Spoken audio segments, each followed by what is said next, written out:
ইরানে চলমান নজিরবিহীন গণবিক্ষোভের মধ্যে ইসরায়েলি গোয়েন্দা সংস্থা মোসাদের হয়ে গুপ্তচর বৃত্তির অভিযোগে 2 বিদেশি নাগরিককে গ্রেপ্তার করেছে দেশটির অভিজাত বাহিনী ইসলামিক রেভলিউশনারি গার্ড কর্পস।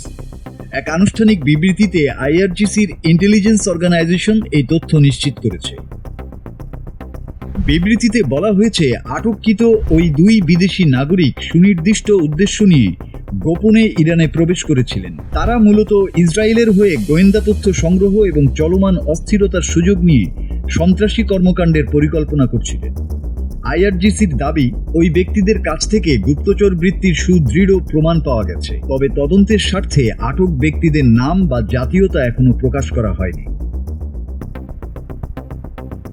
ইরানের আধা সরকারি সংবাদ সংস্থা তাসনিম জানিয়েছে, গত কয়েকদিন ধরে রাজতন্ত্রের সমর্থক ও সহিংস দাঙ্গাবাজরা ইরানের বেশ কয়েকটি শহরে সরকারি ও বেসরকারি সম্পত্তিতে অগ্নিসংযোগ, মসজিদ ভাঙচুর এবং প্রশাসনিক ভবনে হামলা চালিয়েছে। এসব হামলায় নিরাপত্তা বাহিনীর সদস্যসহ বিপুল পরিমাণ নাগরিক নিহত হয়েছেন। ইরান সরকার এই অস্থিরতার পেছনে শুরু থেকেই ইসরায়েল ও যুক্তরাষ্ট্রের মতো শত্রু দেশগুলোর ইন্ধন রয়েছে বলে দাবি করে আসছে।